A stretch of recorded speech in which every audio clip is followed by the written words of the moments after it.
In 2004, Rockstar's Grand Theft Auto, San Andreas was shaken by the finding of a concealed sex minigame, Hot Coffee. The reaction was strong. Congress probed, parents sought prohibitions, and the media exploded. Nevertheless, in spite of the controversy, San Andreas emerged as the top-selling game of the year. Rockstar was fully aware of their actions, converting disputes into profit. Dan and Sam Houser were not concerned with blending in. Growing up in London, they were fascinated by the raw, vivid universe of Scarface and Goodfellas. Thus, when they established Rockstar Games in the late 90s, it wasn't to adhere to conventions, but rather to evoke the sensation of having covertly entered a late-night showing of an illicit movie. What is their mission? Disorder, criminal activities, and film narrative. The initial bet? Grand Theft Auto 3. That single action didn't merely disrupt the gaming realm, it transformed it. When Grand Theft Auto 3 was released in October 2001, it was more than a game. It was a complete cultural explosion. For the first time in history, players found themselves in an open-world city where chaos wasn't merely tolerated, it was promoted. You might hijack a taxi in the morning,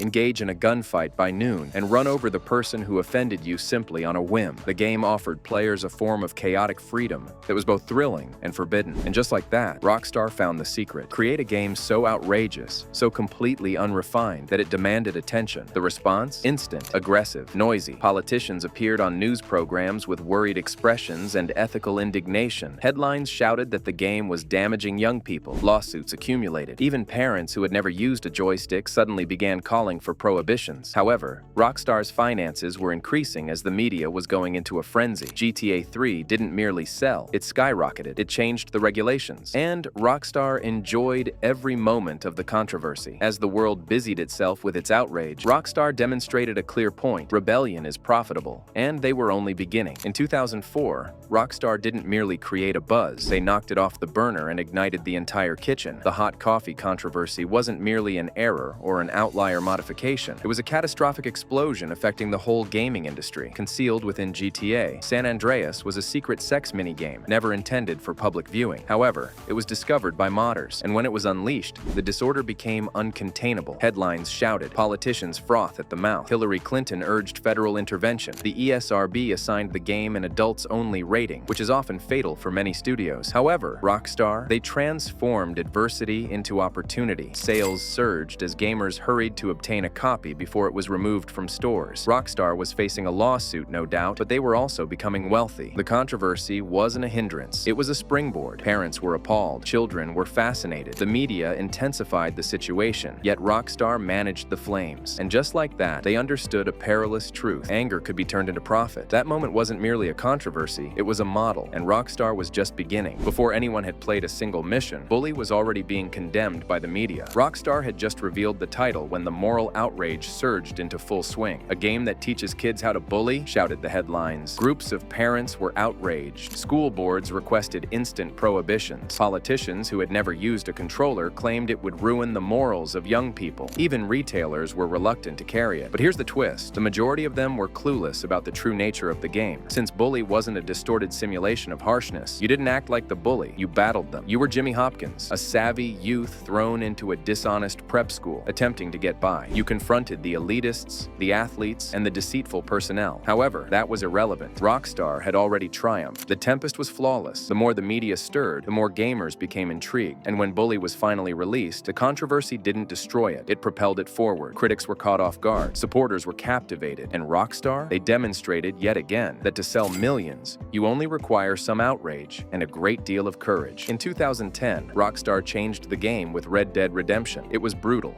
indeed, yet it was also philosophical. The narrative centered on John Marston, an ex-outlaw who must track down his old gang to protect his family. The surprise? The game penalized carelessness. Being kind led to outcomes. Redemption was significant. It was a peaceful transformation. Rockstar was no longer merely selling shock value. They were posing more profound questions. They were growing up. However, they didn't abandon the controversy. They merely improved it. Their games continued to press buttons, but now they also tugged at heartstrings. Midpoint revelation. The games are indeed ingenious. At this point, you may be questioning, were the controversies merely facades? Not exactly. Here's the unexpected turn. Rockstar produces some of the finest games ever made. Each title is cinematic, engaging, and exceptional sensationally detailed. GTA 5 is more than a crime simulator. It serves as a harsh satire of contemporary life, ridiculing aspects such as capitalism and social media. Red Dead Redemption 2 is essentially an interactive novel. The shocking methods captured your attention, yet the brilliance, that's what made you stay. September 17, 2013. The world paused in anticipation. Grand Theft Auto V was released and made $1 billion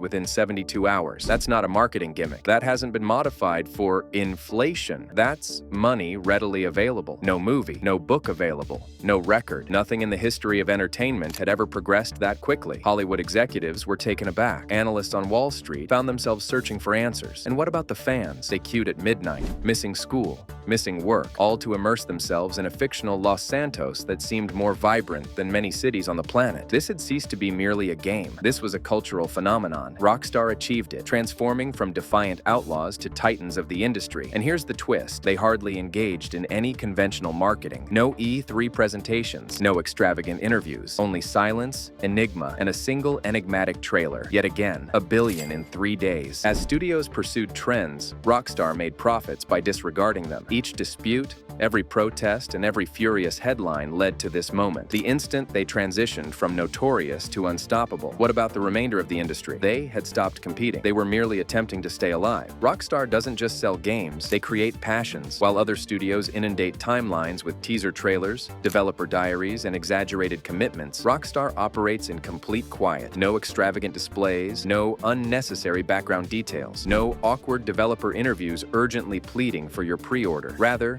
they disappear. Communications halted, months or even years without anything. And that's precisely when the enchantment starts. The internet begins to spiral. Each Reddit post serves as a hint. Each indistinct screenshot transforms into a symbol. Rockstar doesn't nurture the hype machine. They allow it to run wild. Suddenly, unexpectedly, one drop, a symbol, a palette of colors, an enigmatic tweet lacking any context. That's all. And all at once, the internet explodes. Rockstar has transformed the act of withholding information into a form of performance art. It's not merely marketing, it's diversion. They understand that in the stillness of silence, conjecture shouts more fiercely. Supporters do the hard work. Ideas spread rapidly. YouTube crashes, and when Rockstar finally comments, the globe is already attentive. Breath paused. They not only perfected the craft of hype, they shattered it, reconstructed it, and ignited it. That is not a tactic. That's mental combat, and they succeed each time. While most companies tread carefully when it comes to risk, Rockstar tackles it head-on like a bull in a china shop. While the rest of the industry rushes to produce yearly releases and chase temporary trends, Rockstar opts for a long-term approach. They will postpone a title up to 5 times if necessary, not due to their inability to deliver, but because satisfactory isn't part of their language. They have bypassed complete console generations solely to perfect it. While others are extracting every bit of money from players via microtransactions, Rockstar asserts not in our story modes. Rather, they wager hundreds of millions on one title, lacking a safety net, no sequel buffer, only sheer trust in their skills. But here's the twist. It functions each occasion. Fans recognize that a Rockstar launch goes beyond being merely a game. It represents a cultural event. Its midnight releases, malfunctioning download servers, and news stories across the globe. It's a type of disorder that only Rockstar can gauge. While rivals take the conservative route, Rockstar shows us why legends are not created by adhering to rules. They are crafted through adversity, setbacks,